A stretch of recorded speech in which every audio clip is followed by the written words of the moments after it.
What a brilliant film with TV's legend Helen Skelton. Now, though, I want to talk to you about something that the average person spends 25 years of their life doing. If you're 12 years old, chances are you'll have spent about 4 years doing it. It's something we all do, whether we want to or not, and I'm talking about homework. No, I'm not, don't be silly. I'm talking about sleeping. In fact, you might have slept and woken up after a really weird dream and thought, what did that mean? Or maybe you wonder what you do while you're sleeping. Well, help is at hand in the form of dream and sleep psychologist Ian Wallace. Hello. Hi, Barney. How are you? I'm very good. Welcome to the show. Let's talk about this extra hour that we've lost. Of course, people do need their sleep. Is it going to affect it? Not really. All we do when we sleep is really recharge our batteries and restore our energy. And also, as children, we spend most of our time growing when we're actually asleep. So losing an hour doesn't really affect us too much.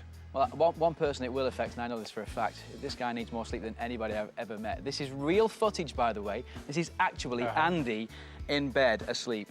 Now, I mentioned before, do you ever wonder what your dreams mean? But also, what do you think you do when you're asleep? Wouldn't it be cool if you had a camera on you so you could see what you actually do?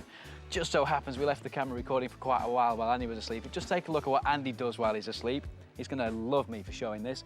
Bit of a stretch, starts off, I'm comfortable. Actually, oh, what's that? I've got something stuck. Ew! Here you go. Did he eat it as well? I missed that on the foot. That's gross. So today we're here to talk about dreams, really, and what they mean. Can we really tell what dreams mean?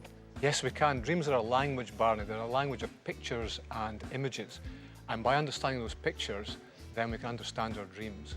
It is a very interesting subject to talk about, and we wanted to know a little bit more about what you dream about, and so we went to a school to find out. Have a look. I had a dream that the whole world was made out of candy floss. I had a dream that I was being chased by dogs. I had a dream that I was a baby and I could drive a car. I had a dream that I was being chased by spiders. I had a dream that loads of snakes were chasing me. I had a dream that I was seeing things from a dog's perspective. I had a dream that I was really rich and I went to Africa to help the poor. So quite a mixture in examples there. I mean, do they sound like normal childhood dreams there? These are very normal children's dreams, yes. OK, the one about the candy floss? Candy floss. Dreaming the world is made of candy floss shows that the dreamer thinks the world is very, very exciting, but it can also be quite messy and sticky sometimes. I like candy floss can be, OK. And what about the seeing the world from the dog's perspective? That was quite cool. When we dream about a dog, we're thinking about how loving and affectionate we can be in waking life. So the dreamer just wants to really be loving and loyal to someone when she's awake. OK, well, I put one of my dreams on the message boards, and lots of people have been getting in touch with their own versions. 4 times smiley face has a dream. Right. I have a dream that I'm at home and someone knocks on my door. My mum answers it and I get out of bed, but when I get to the door and there's no one there, the house is full of foxes. Right. The last thing I see is a fox running towards me with its mouth open, and then I wake up. It's quite a strange dream. It is quite strange, Barney. When we dream about a house, we're dreaming about our own self, because houses have insides and outsides, and so do we. And when we dream about a fox, we're dreaming about how clever and cunning we might be in waking life.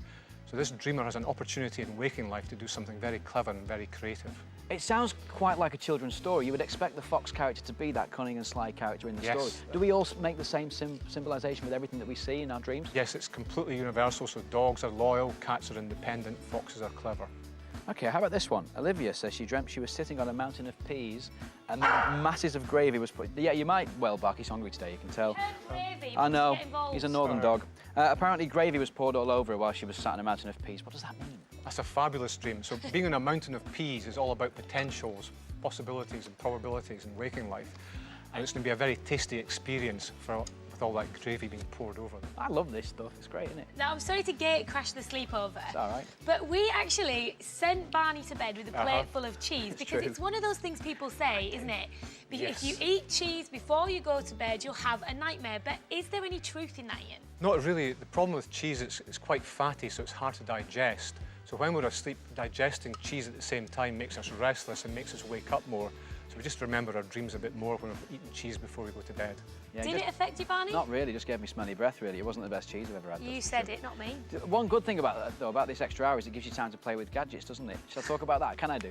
Ian, for now, thank you very much. Thanks, Barney. I'm moving on to something, but you'll like this, actually. It's very It's been a tough time for him, hasn't it? Go to bed, eat some cheese, play with gadgets. It's a tough life. Hey, it's the ultimate gadget, though, and you're about to find out why. Take a look at this. It's so cool.